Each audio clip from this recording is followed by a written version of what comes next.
ఒక్కసారి కొమ్మూరి గోల్డ్ కి కాల్ చేయండి. తాకట్లో ఉన్న మీ బంగారాన్ని విడిపించి మార్కెట్ ప్రైస్ కి వాళ్ళు కొనుక్కుని మిగతా డబ్బులు మీకు ఇచ్చేస్తారు. హలో అండి, అందరికీ నమస్కారం. అందరి అంచనాలకు భిన్నంగా తన కొత్త రాజకీయ పార్టీ పేరుని ప్రకటించారు కవిత. తెలంగాణ రాష్ట్ర సేన అనే పేరుతోటి తన పార్టీని ప్రకటించారు, టీఆర్ఎస్. ఇంతకుముందు టీఆర్ఎస్ అంటే ఏ పార్టీ గుర్తొచ్చేది? తెలంగాణ రాష్ట్ర సమితి గుర్తొచ్చేది, కేసీఆర్ గారి పార్టీ. ఆ పార్టీని భారత రాష్ట్ర సమితిగా మార్చుకున్నారు. వాళ్ళు మార్చుకున్నందుకు తప్పు జరిగిందని ఒప్పుకున్నారు. మళ్ళీ టీఆర్ఎస్గా మార్చుకుంటామని కూడా ఈ మధ్య కేటీఆర్ చెప్పారు. తెలంగాణ రాష్ట్ర సమితిని భారత రాష్ట్ర సమితిగా మార్చుకున్న తర్వాత పొలిటికల్గా చాలా నష్టపోయామనేది వాళ్ళు ఒక కంక్లూజన్కి వచ్చారు. మళ్ళీ పార్టీ పేరుని తెలంగాణ రాష్ట్ర సమితిగా మార్చుకుంటామని చెప్పారు. కానీ ఆలోపే ఆ టీఆర్ఎస్ అనేటువంటి అబ్రివేషన్ని కవిత హైజాక్ చేశారు. ఇప్పుడు తెలంగాణ రాష్ట్ర సేన టీఆర్ఎస్ పార్టీని కవిత తన కొత్త పార్టీగా అనౌన్స్ చేశారు. అయితే ఇంకో విషయంలో కూడా కవిత ఉపన్యాసంలో కూడా అందరి అంచనాలకు భిన్నంగా కేసీఆర్ని టార్గెట్ చేశారు. అందరూ అనుకున్నది ఏంటంటే ఆమె కేటీఆర్ని టార్గెట్ చేస్తారు, హరీష్ రావుని టార్గెట్ చేస్తారు అని అందరూ అనుకున్నారు. కానీ అందుకు భిన్నంగా డైరెక్ట్గా కేసీఆర్ని టార్గెట్ చేశారు. తన తండ్రిని టార్గెట్ చేశారు. కేసీఆర్ ఒకప్పటిసారి కాదు, ఆయన ఒక మరబొమ్మ. ఈ పదాన్ని కవిత వాడారు. ఆయన గుంట నక్కల చేతుల్లో బందీ అయిపోయారు, ఒకప్పటి కేసీఆర్ కాదు అని డైరెక్ట్గా స్టేట్మెంట్ ఇచ్చారు. కేసీఆర్ పరిపాలనలో తెలంగాణ ఉద్యమకారులకి గుర్తింపు దొరకలేదు, తెలంగాణకు న్యాయం జరగలేదు, తెలంగాణలో సామాజిక ఆకాంక్షలు నెరవేరలేదు, అసమానతలు రూపుమాపబడలేదు అని చెప్పారు. ఒక ఉదాహరణ కూడా చెప్పారు. కేసీఆర్ కనుక మన పాతసారే అయ్యుంటే, తెలంగాణ ఉద్యమంలో కాలికి బలపం కట్టుకొని తిరిగిన మన పాతసారే అయ్యుంటే పాలమూరు రంగారెడ్డి ప్రాజెక్ట్ని కుర్చీ వేసుకొని కట్టుండే వాళ్ళు కదా అనే మాట మాట్లాడారు. తెలంగాణకి నీటి అన్యాయం జరుగుతుంటే, ఎందుకంటే తెలంగాణ పోరాటమే నీరు, నిధులు, నియామకాల కోసం జరిగింది కదా.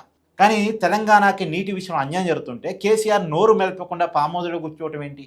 పైగా ఆ రోజుల్లో కూడా పాలమూరు రంగారెడ్డి ప్రాజెక్టు గాలి కొదిలేసి గుజరాత్లో ఎన్నికల్లో పోటీ చేస్తాను, లేదో మహారాష్ట్రలో పోటీ చేస్తాను, కర్ణాటకలో పోటీ చేస్తానని బీజేపీకి వ్యతిరేకంగా ఆ రోజు దేశ రాష్ట్రాలు పట్టుకొని తిరగటం ఏంటి? తెలంగాణని గాలి కొదిలేసి. సో కేసీఆర్ మన పాతసారి కాదు అనేది ఆమె డైరెక్ట్గా ఆ ఉపన్యాసంలో కేసీఆర్ని ఎక్కువగా టార్గెట్ చేశారు. ఆమె కేసీఆర్ని పొగుడుతారు, కేటీఆర్ను, హరీష్ రావును టార్గెట్ చేస్తారు అందరూ అనుకున్నారు. కాదు, డైరెక్ట్గా కేసీఆర్నే టార్గెట్ చేశారు. కారణం ఏంటంటే ఆల్రెడీ కేసీఆర్ బయటికి రావట్లేదు కాబట్టి ఆ పాయింట్ని ఆమె అడ్వాంటేజ్ తీసుకున్నారు. ఎందుకు కేసీఆర్ బయటికి రావటం లేదు? ఇది ఆమె చేస్తున్న క్వశ్చన్. ఇప్పటివరకు అందరూ చేస్తున్న క్వశ్చనే ఆమె చేశారు. కాకపోతే ఆమె చేయటం కొద్దిగా ఇంపార్టెన్స్ కదా.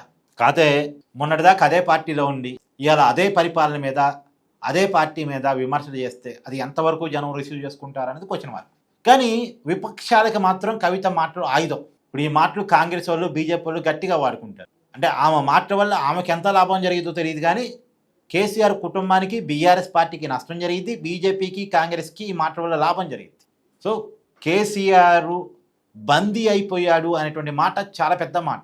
నిజానికి ఈ మాటని గతంలో రేవంత్ రెడ్డి, బండి సంజయ్ చెప్తుండేవారు.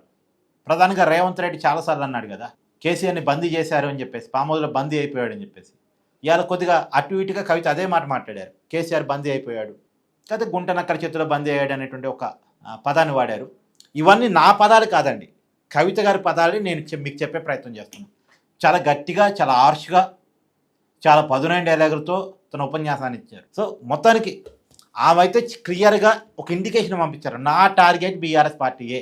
బీఆర్ఎస్ పార్టీకి నష్టపరచడం, కేటీఆర్ పొలిటికల్ లైఫ్ నష్టపరచడం, కేసీఆర్ పరిపాలనని ఎండగట్టడం, అదే క్రమంలో కాంగ్రెస్ పరిపాలన మీద, బీజేపీ మీద పోరాటం చేయడం, ఇదే నా రాజకీయ ఎజెండా అనేది వెరీ క్లియర్గా చెప్పారు. బట్ నేను అనుకోవటం వచ్చే ఎన్నికల్లో కాంగ్రెస్తో కలిసి ఏమైనా పొత్తులో ఎన్నికలకి వెళ్తారా డౌట్ కొద్దిగా ఉంది. చూడాలి రాబోయే కాలంలో. ఎందుకంటే సొంతంగా తన పార్టీ ఎన్నికల్లోకి వెళ్ళి ఏమారు గెలవగలుగుతారు. బట్ ఇప్పుడైతే తన political agenda very clear. BRS party మీద తన పోరాటం కొనసాగబోతుంది కొత్త రాజకీయ పార్టీ ద్వారా అనేది. అది మొదటి రోజే ఆ పార్టీ గట్టి షాక్ ఇచ్చారు. ఆ పార్టీ ఇప్పుడు టీఆర్ఎస్గా మారాలనుకుంటుంది. టీఆర్ఎస్గా మారాలనుకుంటే టీఆర్ఎస్ అనే పేరుని తన హైజాక్ చేసుకున్నారు. తెలంగాణ రాష్ట్ర సేన. ఇంతకుముందు టీఆర్ఎస్ అంటే గుర్తొచ్చేది తెలంగాణ రాష్ట్ర సమితి. ఇప్పుడు ఇదొక కన్ఫ్యూజన్ అయింది.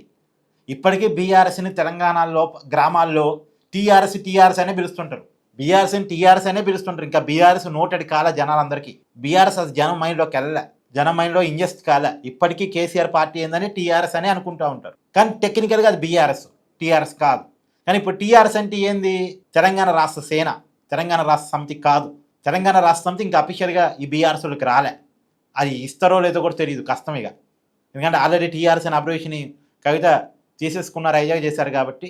అందులో మొన్న నా ఇంటర్వ్యూలో బీఆర్ఎస్ నాయకుడే చెప్పాడు, ఒక పార్టీ పేరు ఒకసారి వద్దనుకున్న తర్వాత ఎలక్షన్ కమిషన్ దగ్గర పోయిన తర్వాత మోస్ట్లీ 2 years వరకు ఎలక్షన్ కమిషన్ వాళ్ళు తిరిగి మళ్ళీ ఆ పార్టీ పేరుని వేరే వాళ్ళకి ఇవ్వటమో లేదా పాత వాళ్ళకి ఇవ్వటమో చేయరు. 2 years వరకు చేయరు. మరి ఆ 2 years అయిపోయింది రండి, కాదని కాదు, 2 years వరకు ఇవ్వరు అన్నారు. సరే ఇప్పుడైతే ఇక అసలు ఇక అవకాశం లేదు మోస్ట్, ఎందుకంటే కవిత ఆ టీఆర్ఎస్ పేరుని హైజాక్ చేసుకున్నారు. సో కవిత కొత్త పార్టీ మీద కేసీఆర్ని టార్గెట్ చేయడం మీద మీ అభిప్రాయాన్ని కామెంట్ చేయండి. Thank you.